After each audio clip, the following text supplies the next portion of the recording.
ಸ್ನೇಹಿತರೆ, ಚರಿತ್ರೆ ಮತ್ತೊಂದು ವಿಡಿಯೋಗೆ ನಿಮಗೆಲ್ಲ ಪ್ರೀತಿಯ ಸ್ವಾಗತ. ಭಾರತದ ಸಾರಿಗೆ ಕ್ಷೇತ್ರದಲ್ಲಿ ಈಗ ಹೊಸದೊಂದು ಕ್ರಾಂತಿಕಾರಿ ಪ್ರಯೋಗ ನಡೆಯುತ್ತಿದೆ. ಓಲಾ, ಉಬಾರ್ ಮತ್ತು ರ್ಯಾಪಿಡೋಗಳಂತಹ ದೈತ್ಯ ಕಂಪನಿಗಳ ಏಕಸ್ವಾಮ್ಯಕ್ಕೆ ಸೆಡ್ ಹೊಡೆಯಲು ಭಾರತ್ ಟ್ಯಾಕ್ಸಿ ಎಂಬ ಹೊಸ ಅಪ್ಲಿಕೇಶನ್ ಮಾರುಕಟ್ಟೆಗೆ ಲಗ್ಗೆ ಇಟ್ಟಿದೆ. ಈ ಯೋಜನೆಯು ಗ್ರಾಹಕರಿಗೆ ಹಾಗೂ ಚಾಲಕರಿಗೆ ಹೊಸ ಸಾರಿಗೆ ಅನುಭವವನ್ನ ನೀಡಲು ಸಜ್ಜಾಗಿದೆ. ಈಗಾಗಲೇ ಕೇಂದ್ರ ಸರ್ಕಾರದ ಭಾರಿ ಬೆಂಬಲದೊಂದಿಗೆ ಈ ಆಪ್ ಅಧಿಕೃತವಾಗಿ ಚಾಲನೆ ಪಡೆದಿದೆ. ಸ್ನೇಹಿತರೆ, ಹಾಗಾದರೆ ಈ ಭಾರತ್ ಟ್ಯಾಕ್ಸಿ ಹೇಗೆ ಕಾರ್ಯನಿರ್ವಹಿಸುತ್ತದೆ, ಇದರ ವಿಶೇಷತೆಗಳೇನು, ದರಪಟ್ಟಿ ಹೇಗಿರಲಿದೆ, ಇದು ಓಲಾ, ಉಬಾರ್ ಕಂಪನಿಗಳಿಗಿಂತ ಹೇಗೆ ಭಿನ್ನವಾಗಿದೆ, ಇವೆಲ್ಲದರ ಸಂಪೂರ್ಣ ಮಾಹಿತಿ ಇಲ್ಲಿದೆ ನೋಡಿ.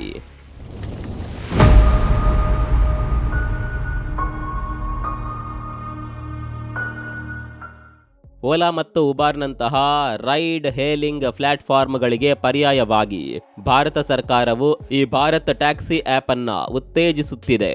ಇದನ್ನು ನೀವು ಗೂಗಲ್ ಪ್ಲೇಸ್ಟೋರ್ ಮತ್ತು ಆಪಲ್ ಆಪ್ ಸ್ಟೋರ್ ಎರಡರಲ್ಲೂ ಸುಲಭವಾಗಿ ಡೌನ್ಲೋಡ್ ಮಾಡಬಹುದು. ಪ್ರಯಾಣಿಕರಿಗೆ ಕೈಗೆಟಕುವ ದರದಲ್ಲಿ ಉತ್ತಮ ಸೇವೆ ನೀಡುವುದು ಇದರ ಮುಖ್ಯ ಉದ್ದೇಶ. ಅತ್ತಿತ್ತ ಓಡಾಡಲು ಈಗಾಗಲೇ 10 ಹಲವು ವ್ಯವಸ್ಥೆಗಳಿರುವಾಗ ಈ ಭಾರತ್ ಟ್ಯಾಕ್ಸಿ ಯಾಕೆ ಎಂಬ ಪ್ರಶ್ನೆ ನಿಮ್ಗಿರಬಹುದು. ಆದರೆ ಹೊಸದಾಗಿ ಜಾರಿಗೆ ತಂದಿರುವ ಈ ವ್ಯವಸ್ಥೆಯು ಹಲವಾರು ವೈಶಿಷ್ಟ್ಯಗಳನ್ನ ಹೊಂದಿದೆ. ಭಾರತ್ ಟ್ಯಾಕ್ಸಿ ಎಂಬುದು ಕೇವಲ ಟ್ಯಾಕ್ಸಿ ಬುಕ್ಕಿಂಗ್ ಅಷ್ಟೇ ಅಲ್ಲದೆ ಹಲವಾರು ಹೆಚ್ಚುವರಿ ಸೇವೆಗಳನ್ನ ಒದಗಿಸುತ್ತದೆ. ಅಪ್ಲಿಕೇಶನ್ ಮೂಲಕ ಬಳಕೆದಾರರು ಇಂಟರ್ಸಿಟಿ ಪ್ರಯಾಣ ಮಾಡಲು ಹಾಗೂ ಬಾಡಿಗೆ ಸರ್ವಿಸ್ಗಳನ್ನ ಪಡೆಯಲು ಇದು ಅತ್ಯಂತ ಸುಲಭವಾದ ಹಾದಿಯಾಗಿದೆ.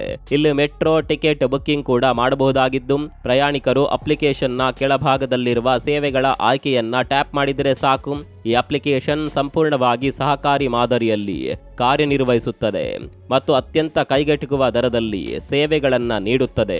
ಈಗಾಗಲೇ ಈ ಆಪ್ ಹಿಂದಿ, ಗುಜರಾತಿ ಮತ್ತು ಇಂಗ್ಲಿಷ್ ಭಾಷೆಗಳಲ್ಲಿ ಸಂವಹನ ನಡೆಸ್ತಾ ಇದ್ದು, ಮುಂದಿನ ದಿನಗಳಲ್ಲಿ ಗ್ರಾಮೀಣ ಭಾಗದ ಜನರಿಗೆ ಅನುಕೂಲವಾಗುವಂತೆ ಪ್ರಾದೇಶಿಕ ಭಾಷೆಗಳನ್ನು ಸೇರಿಸುವ ಯೋಜನೆಯು ಸಿದ್ಧವಾಗುತ್ತಿದೆ. ಇದು ಸಾಮಾನ್ಯ ಖಾಸಗಿ ಕಂಪನಿಯ ಮಾದರಿಯಲ್ಲ, ಬದಲಾಗಿ ಇದೊಂದು ಸಹಕಾರಿ ವ್ಯವಸ್ಥೆಯಾಗಿದೆ. ಅಂದರೆ ಇಲ್ಲಿ ಚಾಲಕರೇ ಈ ವ್ಯವಸ್ಥೆಯ ಮುಖ್ಯ ಭಾಗಿದಾರರು.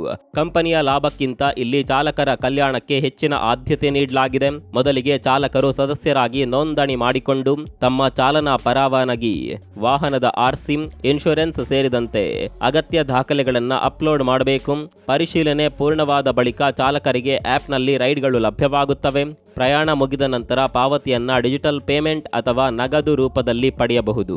ಈ ವ್ಯವಸ್ಥೆಯ ಮುಖ್ಯ ವಿಶೇಷವೆಂದರೆ ಕಡಿಮೆ ಕಮಿಷನ್ ದರ. ಖಾಸಗಿ ಆಪ್ಗಳಂತೆ ಇಲ್ಲಿ ಹೆಚ್ಚಿನ ಶೇಕಡಾವಾರು ಕಡಿತ ಇರೋದಿಲ್ಲ. ಇದರಿಂದಾಗಿ ಚಾಲಕರಿಗೆ ಹೆಚ್ಚು ಆದಾಯ ಉಳಿಯುತ್ತದೆ. ಅದರ ಜೊತೆಗೆ ಚಾಲಕರಿಗೆ ವಿಮಾ ಸೌಲಭ್ಯ ಮತ್ತು ಭವಿಷ್ಯದಲ್ಲಿ ಲಾಭ ಹಂಚಿಕೆ ಮಾಡುವ ಯೋಜನೆಯೂ ಇದೆ. ಭಾರತ್ ಟ್ಯಾಕ್ಸಿ ಸರ್ಕಾರದ ಸಹಕಾರಿ ಯೋಜನೆ ಆಗಿರೋದ್ರಿಂದ ಇದಕ್ಕೆ ಕೇಂದ್ರ ಗೃಹ ಸಚಿವ ಅಮಿತ್ ಶಾ ಅವರ ಬಲವಾದ ಬೆಂಬಲವಿದೆ. ಅವರು ಇದನ್ನು ಅಧಿಕೃತವಾಗಿ ಉದ್ಘಾಟಿಸುತ್ತಾ ಸಾರಥಿ ಹಿ ಮಾಲೀಕ್ ಎಂಬ ತತ್ವವನ್ನ ಸಾರಿದ್ದಾರೆ. ಅಂದ್ರೆ ಚಾಲಕರು ಕೇವಲ ಕೆಲಸ ಮಾಡುವವರಷ್ಟೇ ಅಲ್ಲ, ಅವರೇ ಈ ವೇದಿಕೆಯ ಮಾಲೀಕರಾಗಬೇಕು ಅನ್ನೋದು ಇದರ ಆಶಯವಾಗಿದೆ. ಸದ್ಯದ ಪರಿಸ್ಥಿತಿಯಲ್ಲಿ ಓಲಾ ಮತ್ತು ಉಬಾರ್ ಚಾಲಕರು ಭಾರತ್ ಟ್ಯಾಕ್ಸಿಯತ್ತ ಹೆಚ್ಚಿನ ಒಲವು ತೋರುತ್ತಿದ್ದಾರೆ. ಇದಕ್ಕೆ ಕಾರಣ ದರ ವ್ಯವಸ್ಥೆಯ ಸ್ಥಿರತೆ. ಸರ್ಜ್ ಪ್ರೈಸಿಂಗ್ ಕಾರಣದಿಂದ ಉಂಟಾಗುವ ದರ ಬದಲಾವಣೆಗಳು ಪ್ರಯಾಣಿಕರಲ್ಲಿ ಅಸಮಾಧಾನ ಮೂಡಿಸಿ ಅದರ ಪರಿಣಾಮ ಚಾಲಕರ ಮೇಲೆ ಬೀರುತ್ತಿತ್ತು. ಆದರೆ ಇಲ್ಲಿ ದರಗಳು ಪಾರದರ್ಶಕವಾಗಿರೋದ್ರಿಂದ ಅನಗತ್ಯ ವಾಗ್ವಾದಗಳು ಕಡಿಮೆಯಾಗುತ್ತವೆ. ಜೊತೆಗೆ ಕೆಲವು ಖಾಸಗಿ ಪ್ಲಾಟ್ಫಾರ್ಮ್ಗಳಲ್ಲಿ ಸಣ್ಣ ದೂರಿನ ಆಧಾರದಲ್ಲೇ ಚಾಲಕರ ಖಾತೆ ಬ್ಲಾಕ್ ಆಗುವ ಭಯವಿತ್ತು. ಆದರೆ ಈ ಸಹಕಾರಿ ವ್ಯವಸ್ಥೆಯಲ್ಲಿ ಸಮಾಲೋಚನೆಗೆ ಅವಕಾಶ ಇರುವುದರಿಂದ ಚಾಲಕರಿಗೆ ನ್ಯಾಯ ದೊರೆಯುವ ನಂಬಿಕೆ ಇದೆ. ಸ್ನೇಹಿತರೆ, ಗ್ರಾಹಕರು ಈ ಆಪ್ ಬಳಸುವ ವಿಧಾನವೂ ಸಹ ಬಹಳ ಸರಳವಾಗಿದೆ. ಮೊಬೈಲ್ನಲ್ಲಿ ಆಪ್ ಇನ್ಸ್ಟಾಲ್ ಮಾಡಿದ ನಂತರ ಸ್ಥಳ ಮತ್ತು ಸಂಪರ್ಕಕ್ಕೆ ಸಂಬಂಧಿಸಿದ ಅನುಮತಿಗಳನ್ನು ನೀಡಿ ಮೊಬೈಲ್ ಸಂಖ್ಯೆಗೆ ಬರುವ OTP ಮೂಲಕ ಲಾಗಿನ್ ಆಗಬೇಕು.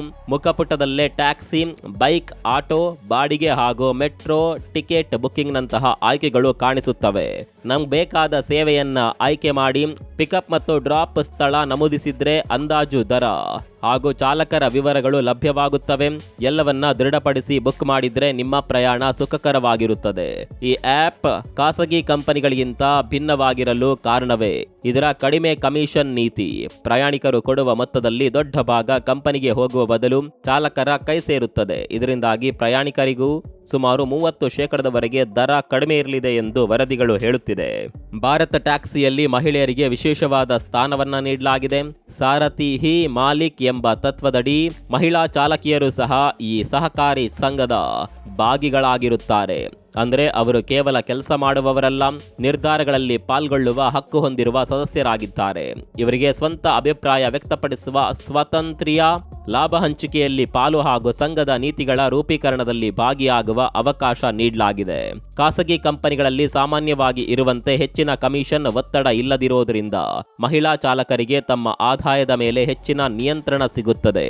ಈ ಸಹಕಾರಿ ಮಾದರಿಯು ಮಹಿಳೆಯರಲ್ಲಿ ಆತ್ಮವಿಶ್ವಾಸ ಹೆಚ್ಚಿಸಿ ಅವರನ್ನ ಉದ್ಯೋಗದಲ್ಲಿ ಮಾತ್ರವಲ್ಲದೆ ಮಾಲೀಕತ್ವದ ಹಂತಕ್ಕೂ ಕರೆತರುತ್ತದೆ ಎನ್ನುವ ಭರವಸೆ ಇದೆ. ಇನ್ನು ಇದರಲ್ಲಿರುವ ಸವಲತ್ತುಗಳ ಬಗ್ಗೆ ಹೇಳೋದಾದರೆ ಕೇವಲ ಟ್ಯಾಕ್ಸಿ ಮಾತ್ರವಲ್ಲದೆ ಬೈಕ್, ಆಟೋ, ಬಾಡಿಗೆ ವಾಹನ ವ್ಯವಸ್ಥೆ ಹಾಗೂ ಮೆಟ್ರೋ ಟಿಕೆಟ್ ಬುಕ್ಕಿಂಗ್ ಕೂಡ ಒಂದೇ ಆಪ್ನಲ್ಲಿ ಸಿಗುತ್ತದೆ. ಅಂದ್ರೆ ನಾವು ಬೇರೆ ಬೇರೆ ಆಪ್ಗಳನ್ನ ಇನ್ಸ್ಟಾಲ್ ಮಾಡಿಕೊಳ್ಳುವ ತೊಂದರೆ ಇಲ್ಲ. ಒಂದೇ ಜಾಗದಲ್ಲಿ ಎಲ್ಲ ಸೇವೆಗಳು ಸಿಗುವುದು ಜನರಿಗೆ ತುಂಬಾ ಅನುಕೂಲಕರವಾಗುತ್ತದೆ. ಸಾಮಾನ್ಯವಾಗಿ ಖಾಸಗಿ ರೈಡ್ ಸೇವಾ ಆಪ್ಗಳಲ್ಲಿ 15% ಕಮಿಷನ್ ಕಡಿತವಾಗುತ್ತದೆ. ಅಂದರೆ ಪ್ರಯಾಣಿಕರು ನೀಡುವ ಮೊತ್ತದಲ್ಲಿ ದೊಡ್ಡ ಭಾಗ ಕಂಪನಿ ಪಾಲಾಗುತ್ತದೆ. ಆದರೆ ಭಾರತ್ ಟ್ಯಾಕ್ಸಿ ಮಾದರಿಯಲ್ಲಿ ಕಮಿಷನ್ ಪ್ರಮಾಣ ಕಡಿಮೆ ಇರೋದ್ರಿಂದ ಚಾಲಕರಿಗೆ ಹೆಚ್ಚಿನ ಆದಾಯ ಉಳಿಯುತ್ತದೆ. ಇದರಿಂದ ಪ್ರಯಾಣಿಕರಿಗೂ ಲಾಭ ಸಿಗಲಿದ್ದು, ವರದಿಗಳ ಪ್ರಕಾರ ದರಗಳು ಓಲಾ ಮತ್ತು ಉಬಾರ್ಗಳಿಗಿಂತ ಸುಮಾರು 30% ಕಡಿಮೆ ಇರಲಿವೆ. ಸ್ನೇಹಿತರೆ, ಭಾರತ್ ಟ್ಯಾಕ್ಸಿ ಒಂದು ಹೊಸ ಪ್ರಯತ್ನ ಎನ್ನುವುದರಲ್ಲಿ ಸಂಶಯವಿಲ್ಲ. ಆದರೆ ಇದರ ಮುಂದೆ ಕೆಲವು ದೊಡ್ಡ ಸವಾಲುಗಳು ಇವೆ. ಈಗಾಗಲೇ ಮಾರುಕಟ್ಟೆಯಲ್ಲಿ ಓಲಾ ಮತ್ತು ಉಬಾರ್ ಬಲವಾಗಿ ನೆಲೆ ನಿಂತಿದೆ. ಅವುಗಳಿಗೆ ದೊಡ್ಡ ಮಟ್ಟದ ಗ್ರಾಹಕ ಆಧಾರ ಹಾಗೂ ಚಾಲಕರ ಜಾಲವಿದೆ. ಇಂತಹ ಸ್ಪರ್ಧೆಯ ನಡುವೆ ಭಾರತ್ ಟ್ಯಾಕ್ಸಿ ಹೆಚ್ಚು ಪ್ರಯಾಣಿಕರನ್ನ ಸೆಳೆಯಬೇಕಾದರೆ ಹೆಚ್ಚು ವಾಹನಗಳು ರಸ್ತೆಯಲ್ಲಿರಬೇಕು. ನಿರಂತರ ಬುಕ್ಕಿಂಗ್ಗಳು ಬಂದಾಗ ಮಾತ್ರ ಆದಾಯ ಸ್ಥಿರವಾಗುತ್ತದೆ. ಇಲ್ಲದಿದ್ದರೆ ಚಾಲಕರಿಗೆ ಆರ್ಥಿಕ ತೊಂದರೆಯಾಗಬಹುದು. ಮಾತ್ರವಲ್ಲದೆ ಓಲಾ ಮತ್ತು ಉಬಾರ್ ಈಗಾಗಲೇ ಸುಧಾರಿತ ಆ್ಯಪ್ ವ್ಯವಸ್ಥೆ, ನಿಖರ ಲೊಕೇಶನ್ ಟ್ರ್ಯಾಕಿಂಗ್, ವೇಗವಾದ ಸರ್ವರ್ ಮತ್ತು ಉತ್ತಮ ಗ್ರಾಹಕ ಬೆಂಬಲ ವ್ಯವಸ್ಥೆಯನ್ನ ಹೊಂದಿದೆ. ಭಾರತ್ ಟ್ಯಾಕ್ಸಿಯು ಅದೇ ಮಟ್ಟದ ತಂತ್ರಜ್ಞಾನವನ್ನ ಅಳವಡಿಸಿಕೊಳ್ಳುವುದು ಅನಿವಾರ್ಯವಾಗಿದೆ. ಇಲ್ಲದಿದ್ದರೆ ಬಳಕೆದಾರರು ತೊಂದರೆ ಅನುಭವಿಸುವ ಸಾಧ್ಯತೆ ಇರುತ್ತದೆ. ಹಾಗಾಗಿ ಈ ಎಲ್ಲ ಸವಾಲುಗಳನ್ನು ಎದುರಿಸಿ ಮುನ್ನುಗ್ಗುವುದು ಅತ್ಯಂತ ಅಗತ್ಯವಾಗಿದೆ. ಸ್ನೇಹಿತರೆ, ಈ ಹೊಸ ವ್ಯವಸ್ಥೆ ಭಾರತ್ ಟ್ಯಾಕ್ಸಿಯನ್ನ ಇನ್ನು ಹೇಗೆಲ್ಲ ಅಭಿವೃದ್ಧಿಗೊಳಿಸಬಹುದು, ಇದರ ಬಗ್ಗೆ ನಿಮ್ಮ ಅಭಿಪ್ರಾಯವನ್ನ ಕಾಮೆಂಟ್ ಮಾಡಿ. ಮತ್ತೊಂದು ವಿಡಿಯೋದಲ್ಲಿ ಸಿಗೋಣ. ಅಲ್ಲಿವರೆಗೂ ನಮಸ್ಕಾರ.